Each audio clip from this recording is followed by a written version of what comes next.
Why was she alone in an empty gun range when the stranger appeared in the doorway? Sarah wiped the oil from her hands, fingers moving with practiced ease across the metal. The evening light had faded hours ago. The range was closed, every customer gone, just her, the rifles, and the smell of gun oil that clung to everything. 3 years she had worked here, 3 years of the same routine: clean the weapons, lock the doors, go home. Nothing ever changed, and maybe that was exactly how she liked it. The rifle clicked as she placed it in the rack. Smooth, precise. The way her father had taught her. Every weapon deserved respect. Every detail mattered. She reached for the next gun, her mind already wandering to next month's shooting competition. She had been training for weeks, but doubt crept in, the way it always did when she was alone with her thoughts. Then she heard footsteps. Her heart stuttered. The range had been closed for an hour. She turned slowly, hand moving closer to the cleaned pistol on the counter, not reaching for it, not yet, just aware. A figure stood in the doorway, tall, dark clothing, moving with the kind of quiet confidence that made her skin prickle, the way someone moves when they're trained not to be seen. "We're closed," she said, keeping her voice steady. "You'll need to come back tomorrow morning." The man stepped into the light, 40s maybe, weathered face, eyes that seemed to catalog everything in the room at once. There was something about his posture, something about the way he carried himself. Military, she thought, definitely military. "I'm not here as a customer," he said quietly. His voice had an accent she couldn't place. "I've been watching you shoot." The words hit her like cold water. Watching her. How long? When? She prided herself on awareness. Her father had drilled that into her since childhood. Always know your surroundings. Always know who's near you. And yet this man had been observing her without her knowledge. "Watching me," she tried to keep the concern out of her voice. "When?" "The past few weeks," he replied, moving slowly closer. "You come here every Tuesday and Thursday evening after closing to practice. Your groupings are impressive, especially at distance." Sarah's mind raced. She did practice after hours, always thought she was alone. The security cameras only covered customer areas, not the private shooting lanes in the back where she trained. Someone would have had to be physically present to watch her, physically there, in the shadows. "Who are you?" She didn't hide her suspicion anymore. The man reached slowly into his jacket, visible movements, non-threatening. He pulled out a small leather wallet and flipped it open. Military identification, but not from any branch she recognized. "My name is Marcus," he said, returning the wallet to his jacket. "I work for a specialized unit that recruits individuals with exceptional marksmanship abilities. We've been looking for someone with your particular skills." Sarah stared at him, flattered, alarmed, she wasn't sure which. Her shooting had always been a hobby, something she enjoyed, something she happened to excel at, not a career path, never a career. "I'm not in the military," she said carefully. "I work at a gun range and participate in local competitions. That's all." Marcus nodded as if he had expected this response. "I know your background. Small town. Learned to shoot from your father. Won several regional competitions. But what you might not realize is just how exceptional your abilities are." He gestured toward the shooting lanes behind them. "Most military snipers consider themselves successful if they can consistently hit targets at 800 meters. Elite snipers might reach 1,200 meters under ideal conditions. But I've seen you place shots accurately at distances that would challenge world-class competitors." Pride mixed with confusion in her chest. She had always pushed herself to improve, gradually increasing distances as her skills developed.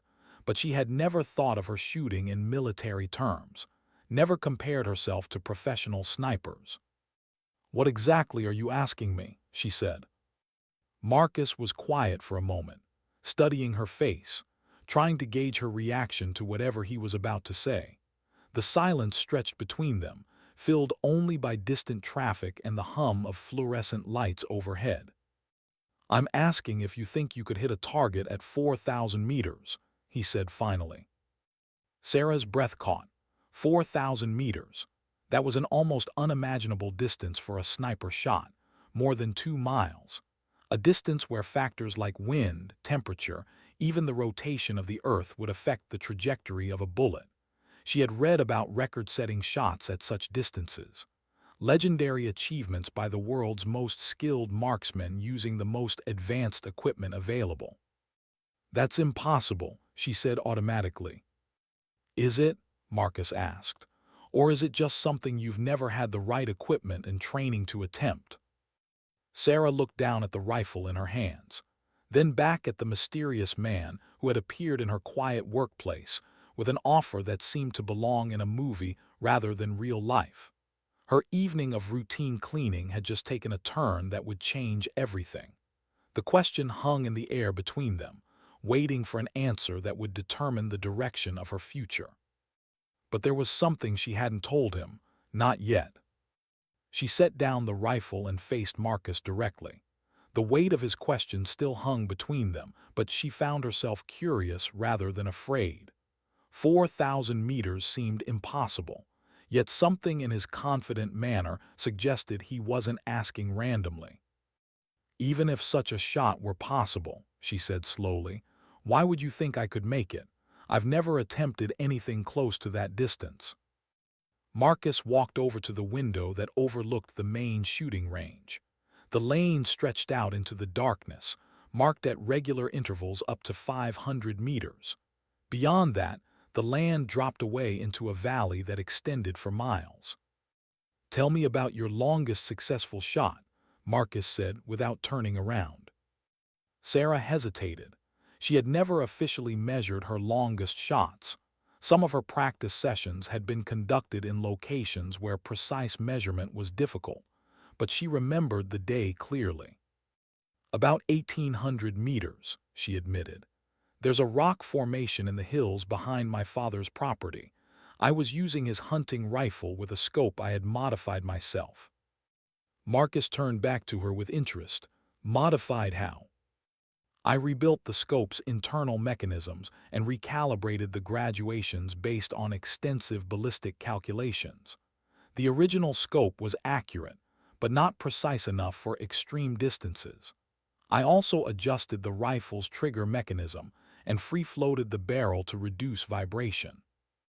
As she spoke, Sarah realized how technical her modifications sounded. She had taught herself through research and experimentation. Hours spent studying ballistics, days spent testing different configurations. It had been a personal challenge, a puzzle to solve. She had never thought anyone else would care about the details.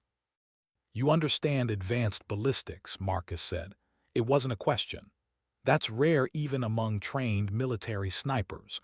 Most rely on standardized equipment and firing tables, but you rebuilt your own tools." "It was necessary," Sarah replied. "The commercial scopes couldn't do what I needed them to do." Marcus smiled slightly, the first real expression she had seen on his face. "That's exactly the kind of thinking we need. Someone who doesn't accept limitations. Someone who finds solutions." He pulled out a smartphone and showed her a photograph. A complex rifle she had never seen before. Custom-built, precision components, advanced optics. "This is what you would be working with," Marcus said.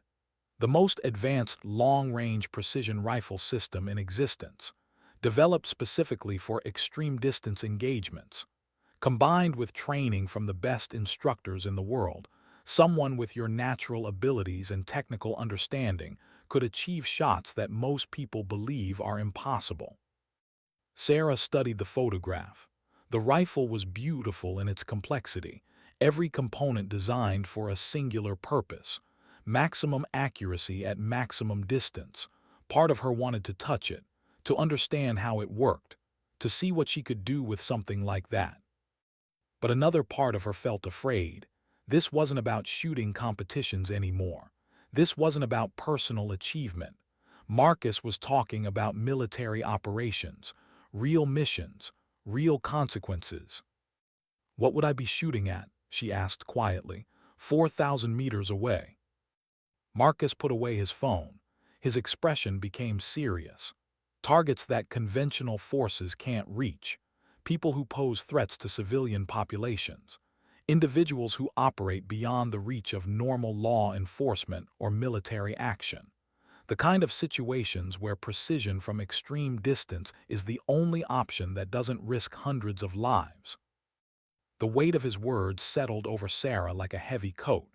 She had grown up believing that abilities came with responsibilities. Her mother used to say that skills weren't gifts. They were obligations, tools you were supposed to use for good when the opportunity arose. But this was different. This was about ending lives, even if those lives belonged to dangerous people. "I need time to think about this," she said. Marcus nodded. "Of course, but I should mention that opportunities like this are rare. We don't recruit often, and when we do, we need people who can commit fully. This isn't part-time work. This would become your life." He handed her a business card with only a phone number printed on it. "Call me when you've made your decision, but don't wait too long. The world doesn't pause while we're thinking." After Marcus left, Sarah locked the range and drove home in silence. Her mind replayed the conversation. The impossible question, the unbelievable rifle, the serious implication of what she would actually be doing. She thought about her father, about the quiet way he had taught her to respect weapons, about her mother's beliefs regarding responsibility and ability, about her own life, working at a gun range, competing in local matches. Was that enough? Was that what she was meant to do? She didn't sleep that night, and by morning she still didn't have an answer. What happened when she finally pulled the trigger for the first time would change everything she thought she knew about herself. 3 weeks later, Sarah found herself in a place that didn't officially exist. The training facility was hidden in the mountains. No signs, no markings, just a series of unmarked buildings tucked into a valley that maps didn't show. She had called Marcus after 5 days of agonizing thought. The conversation had been brief. He gave her coordinates and a date, told her to bring nothing. Everything she needed would be provided. The drive had taken 2 days, long stretches of highway, winding mountain roads, and finally a checkpoint manned by serious-looking guards who examined her identification before waving her through. Marcus met her in the main building, a low structure built into the hillside, concrete and steel, functional, nothing decorative. He introduced her to her instructor, a man named Patterson who looked like he had been carved from the same stone as the mountains around them. 60, maybe older, gray hair, scars on his hands, eyes that had seen things Sarah couldn't imagine. "You'll be here for 6 weeks," Patterson said without preamble. "No phone calls, no outside contact. When you leave, you'll either be qualified for field operations or you'll go back to your normal life. There's no in-between." The training was unlike anything Sarah had experienced. 12-hour days, sometimes longer. Patterson taught her advanced ballistics that made her previous self-taught knowledge seem elementary. Wind reading, temperature compensation, barometric pressure calculations, Coriolis effect adjustments, every factor that could influence a bullet over extreme distances. But the technical training was only part of it. Patterson also taught her patience, discipline, the mental preparation required to wait for hours in uncomfortable positions, the breathing techniques that calmed heart rates during moments of intense pressure, the psychological preparation for what she would actually be doing, taking lives, even when those lives belonged to dangerous people. "Most people think shooting is about the trigger pull," Patterson said one afternoon as they worked on breath control exercises. "But the trigger is the easy part. The hard part is everything that happens in your mind before your finger moves, the acceptance of responsibility, the certainty of purpose, the weight of consequence." Sarah found herself struggling with the mental aspects more than the technical ones. She could calculate windage and elevation with increasing accuracy. She could maintain steady positions for extended periods. Her groupings at 2,000 meters were consistently excellent, but the weight of what she was training to do pressed on her constantly. These weren't paper targets. These would be people, human beings, even if they were threats, even if they were dangerous. "You're thinking too much," Patterson said during one particularly difficult session. "I can see it in your hesitation. You're playing out scenarios in your mind, questioning, second-guessing." "Shouldn't I?" Sarah asked. "Shouldn't there be doubt about taking someone's life?" Patterson was quiet for a long moment. When he finally spoke, his voice was softer than usual. "There should always be weight to it, always. The day you pull that trigger without feeling the gravity of the action is the day you become something we don't need. But doubt gets innocent people killed.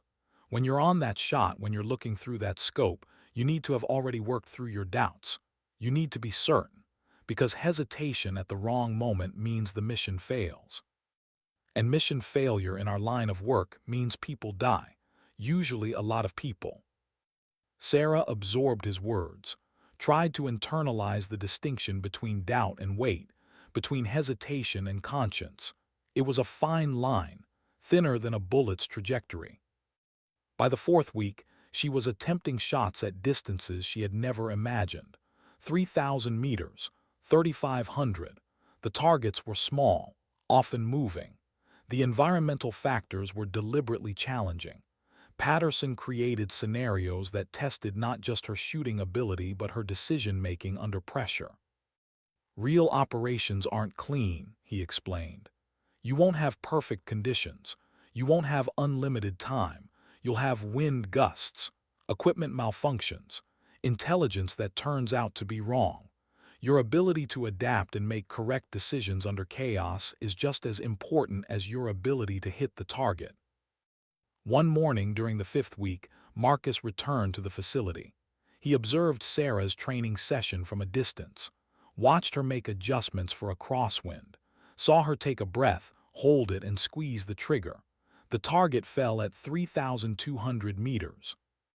That evening, Marcus found her in the equipment room where she was cleaning her rifle. The same routine she had performed at the gun range.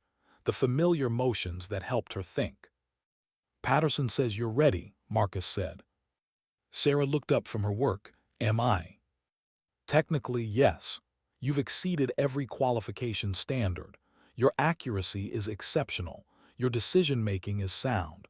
But I'm not asking about your technical readiness. I'm asking if you're ready for what comes next. Because once you take your first mission, there's no going back. You'll carry that weight forever." Sarah thought about her mother, about responsibility and ability, about her father's quiet lessons on respecting weapons, about Patterson's words on the difference between doubt and weight.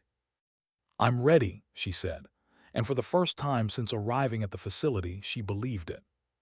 But what she didn't know yet was that her first mission would test everything she thought she understood about right and wrong. The call came 3 weeks after Sarah completed her training. She had returned home, gone back to work at the gun range, resumed her normal life, but everything felt different now. The routine tasks seemed smaller. The regular customers seemed unaware of how fragile their safe world actually was. She moved through her days carrying knowledge that most people never encountered. There were threats out there, real ones, and there were people trained to respond to those threats from distances measured in miles. Her phone rang during her lunch break. Marcus's voice, calm, direct. "We have a situation. Are you available?" Sarah's heart rate increased immediately. This was it. The moment she had trained for. The moment that would define whether she could actually do what she had prepared herself to do. "Yes," she said simply. "I'll send you coordinates. Be there in 48 hours. Bring only personal items. Everything else will be provided." The coordinates led to a small airfield in Montana. A private jet waited. No markings. No identification. Sarah boarded with her single bag and found Marcus already seated inside. He handed her a folder as the plane took off. "Your target is a weapons trafficker named Viktor Krasov," Marcus said. "He's responsible for selling advanced surface-to-air missiles to terrorist organizations. Local authorities can't touch him because he operates from a heavily fortified compound in international waters." Sarah studied the photographs in the folder. Krasov, Middle-aged, expensive clothes, cold eyes, the compound was impressive. A converted oil platform anchored in the Mediterranean. Guards, security systems, multiple levels of protection. The shot distance will be approximately 3,800 meters from the nearest accessible position, Marcus continued. Weather conditions are favorable, but the target will only be vulnerable during a specific 15-minute window when he conducts his daily security briefing on the compound's upper deck. Sarah felt her training click into place. 3,800 meters. She had practiced at that distance dozens of times. The conditions Marcus described matched scenarios Patterson had drilled into her. This was exactly what she had prepared for. But preparation and reality were different things. "I need time to study the location," she said. "Wind patterns, atmospheric conditions, approach routes." "You'll have 2 days," Marcus replied. "We have a team in position providing support. They'll give you constant updates on environmental factors and target movements. But the final decision on when to take the shot is yours. Only yours." The flight took 8 hours, landing in a country Sarah had never visited, a coastal area with rocky cliffs overlooking the sea. The tactical team had established a position in an abandoned lighthouse. High vantage point, clear sightlines, perfect for the shot Marcus had described. Sarah spent the first day studying, observing wind patterns, measuring atmospheric pressure, calculating trajectories. The support team provided detailed intelligence on Krasov's schedule, his habits, his routine. He appeared on the upper deck every morning at 9:15, exactly on time, stayed for approximately 15 minutes while conducting his security briefing. On the second day, Sarah set up her rifle, the advanced system Marcus had shown her in that photograph weeks ago. Beautiful, precise, deadly. She ran through her checks, verified her calculations, prepared herself mentally for what was about to happen. But something was bothering her, a feeling she couldn't quite identify. She had trained for this. She knew the mission was justified. Krasov's weapons had been used in terrorist attacks, civilian deaths, families destroyed. Stopping him meant preventing future attacks, saving lives. This was exactly the kind of situation Patterson had described, where precision from extreme distance was the only option that didn't risk hundreds of lives. So why did she feel this weight pressing down on her? Patterson's voice echoed in her mind. The day you pull that trigger without feeling the gravity of the action is the day you become something we don't need. The weight wasn't doubt, it was conscience, and that was exactly what it should be. Sarah spent the second night in the lighthouse, unable to sleep, thinking about her father, her mother, her training, the choice she had made to be here. Tomorrow morning she would take a life, end someone's existence, even if that person was responsible for terrible things, even if stopping him saved others. The weight of that action would stay with her forever. When dawn came, she was ready, not because the weight had disappeared, but because she had accepted it. The morning was clear, wind conditions favorable. Krasov appeared on schedule at 9:15. Through her scope, Sarah could see him clearly despite the enormous distance. He was speaking to his security team, gesturing, unaware that someone was watching him from nearly 2.5 miles away. Sarah controlled her breathing, made final adjustments, every technique Patterson had drilled into her, every calculation she had practiced.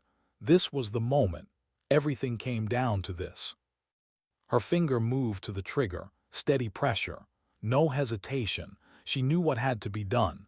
She accepted the weight. She took responsibility for what came next. The shot felt perfect from the moment the bullet left the barrel. "Target down," came the confirmation from the observation team several seconds later. Sarah felt a complex mixture of emotions, accomplishment, relief, sadness. She had successfully completed her first mission, but the reality of what that meant would take time to fully process. She had ended a life, saved others by doing so, but the weight of that action settled into her bones in a way that training could never have prepared her for. The extraction went smoothly. Within hours, she was on a flight back to the United States. Marcus sat beside her in silence for most of the journey. Finally, he asked the question. "How do you feel?" Sarah thought carefully before answering. "Like I did something necessary, but also like I've crossed a line I can never uncross." Marcus nodded with understanding. Most people in this work feel that way after their first mission. The weight of responsibility never gets easier, but it does become more familiar.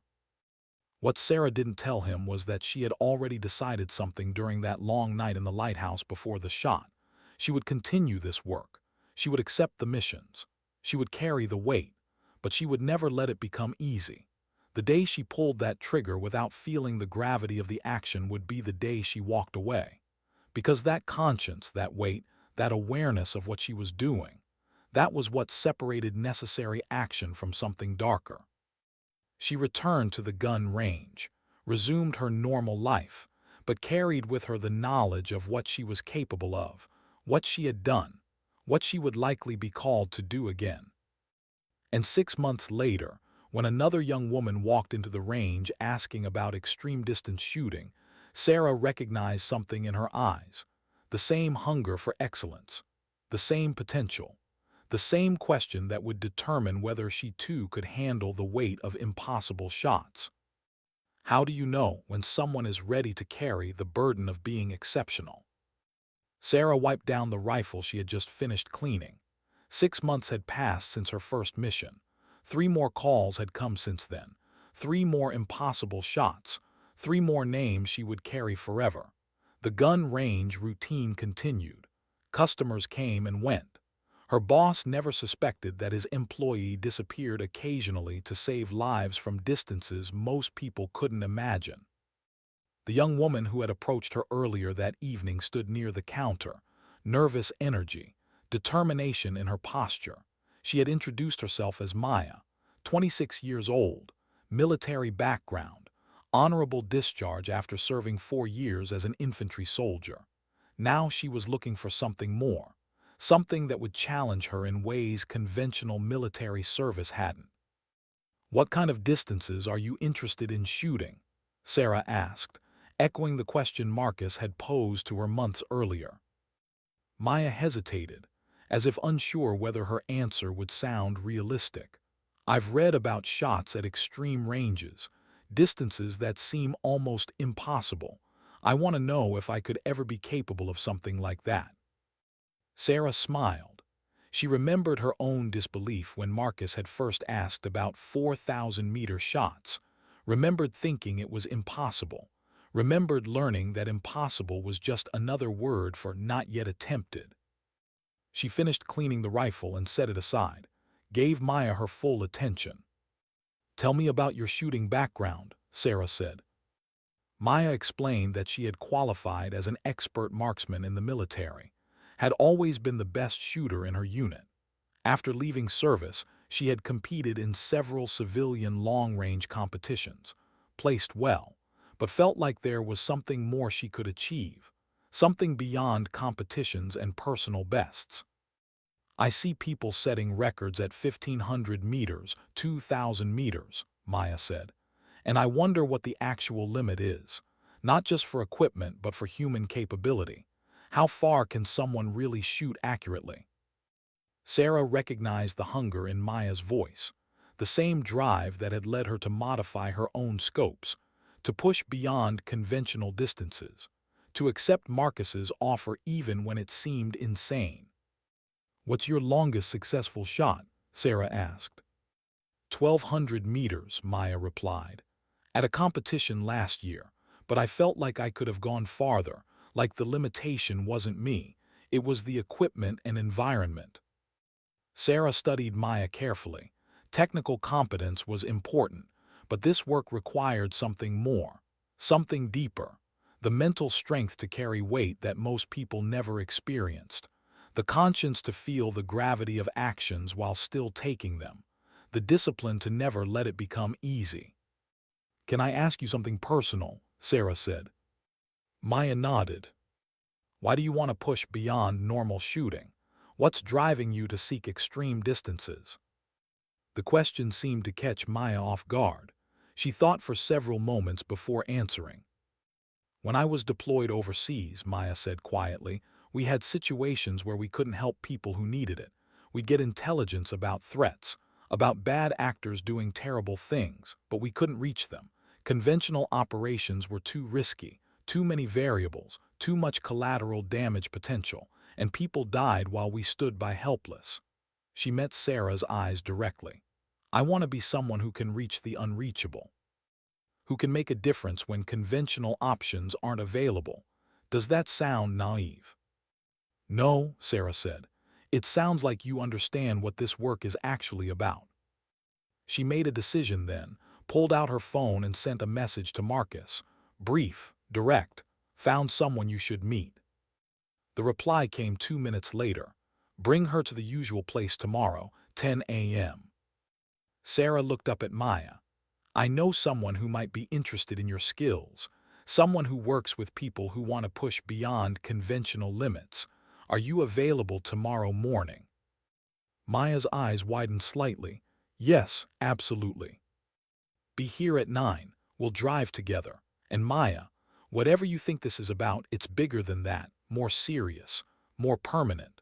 So between now and tomorrow morning, think carefully about whether you really want to know more, because once you cross certain lines, there's no going back.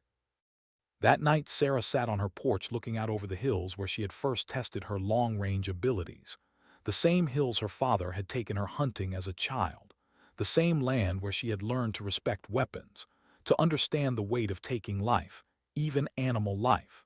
Those early lessons seemed small now compared to the missions she had undertaken, but they had been the foundation, the beginning of understanding that power required responsibility, that ability demanded conscience. Her phone buzzed, a text from her father. Saw your light on late, everything okay? She smiled. Tom always seemed to know when something was on her mind. She called him instead of texting back.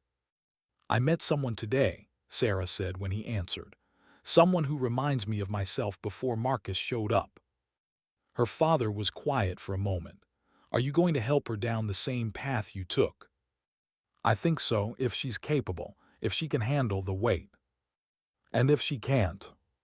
Sarah thought about the question. Then it's better she learns that now, in a controlled environment with experienced instructors, than in the field where failure costs lives. That's a heavy burden, Tom said, evaluating someone else's ability to carry weight. Everything about this work is heavy, Sarah replied.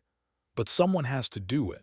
Someone has to identify the people who can make impossible shots when innocent lives depend on it. And someone has to be honest with the people who can't, who would be putting themselves and others at risk by attempting something they're not equipped to handle. Her father was quiet again. Then, your mother would be proud of you, not because of what you can do, but because you understand why you do it. After the call ended, Sarah stayed on the porch for another hour, thinking about Maya, about Marcus, about Patterson, about all the training and missions and impossible shots, about the young woman who would either join their ranks or return to her normal life tomorrow, about the weight that came with exceptional ability, and about her mother's words that had echoed through her entire journey. Skills weren't gifts. They were obligations, tools you were supposed to use for good when the opportunity arose. Tomorrow, she would introduce Maya to Marcus, would begin the process of determining whether another person could join the small community of individuals capable of influencing world events from distances measured in miles rather than meters, whether Maya could learn to carry the weight, to feel the gravity, to never let it become easy. The wind shifted across the hills, cool night air carrying the scent of pine and earth. Sarah closed her eyes and listened, the same way she listened when she was behind the rifle, feeling, observing, understanding the environment, reading the invisible forces that would affect a bullet's path over impossible distances. Some people spent their lives seeking comfort, security, predictability, and there was nothing wrong with that. The world needed people who built stable lives and raised families and created communities.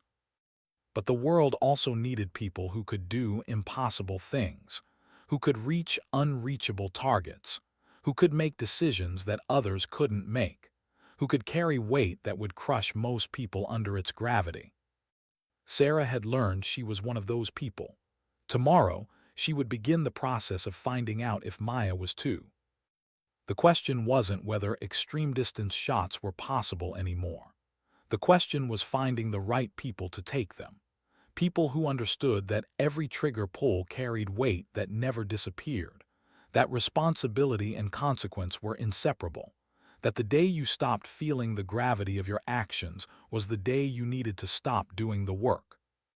Sometimes the hardest shot wasn't the one through the rifle scope. It was the one where you looked at yourself honestly and decided whether you could live with what you were being asked to do, whether you could carry the weight not just for one mission, but for all of them, forever.